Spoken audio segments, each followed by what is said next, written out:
యుద్ధానికి వీళ్ళంతా సన్నద్ధులై బయలుదేరారు. ఆంజనేయుడు ఎంత అదృష్టవంతుడండి, రాముణ్ణి తన కుడి భుజం మీద ఎక్కించుకోగలిగాడు. ఈ భాగ్యం పట్టాలని మనం అనుకుంటున్నాం, కానీ మనకు పడుతోందా? పట్టట్లా. కానీ మీకు కూడా రాముణ్ణి మోసే భాగ్యం వస్తుంది. ఎప్పుడు పల్లకి కుడి భుజం మీద ఎట్టుకుంటే ఆ పల్లకీలో రాముడి విగ్రహాన్ని పెడితే చాలు. కలియుగంలో హనుమంతునికి ఎలాంటి భాగ్యము పట్టిందో అటువంటి భాగ్యము పడుతుందా అని ఒకప్పుడు నన్ను ధర్మ సందేహాల్లో అడిగారు. పడుతుందన్నాను. హనుమంతుడంటే అదృష్టవంతుడు కనుక రాముడిని భుజం మీద ఎక్కించుకున్నాడు. మనం డైరెక్ట్గా రాముడిని అక్కర్లా, రాముడి విగ్రహాన్నో రాముడి పటాన్నో ఏదో ఒకదాన్ని ఓ పల్లకీలో పెట్టి దాన్ని భుజం మీద పెట్టుకోండి, మీరు రాముడిని హనుమంతుడిలో మోసిన పుణ్యం వస్తుంది.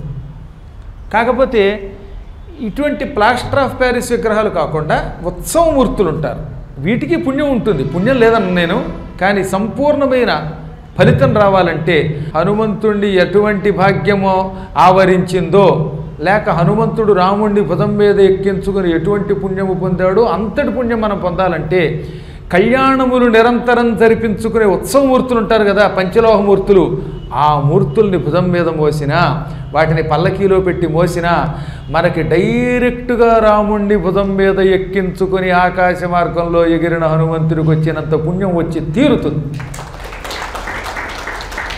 అందుకనే పల్లకీలో ఊరేగించేవారు పూర్వం. ఇప్పుడు మానేశం, కానీ పల్లకీలో ఎక్కించి ఎందుకు తీసుకెళ్ళేవారు? ఉత్సవమూర్తులు అంటే ఇదే కారణం. మనందరం హనుమంతుడిలాగా రాముణ్ణి ఎక్కించుకొని లంకానగరానికి తీసుకెళ్ళలేము, కానీ ఈ రకముగా ఆ భాగ్యమును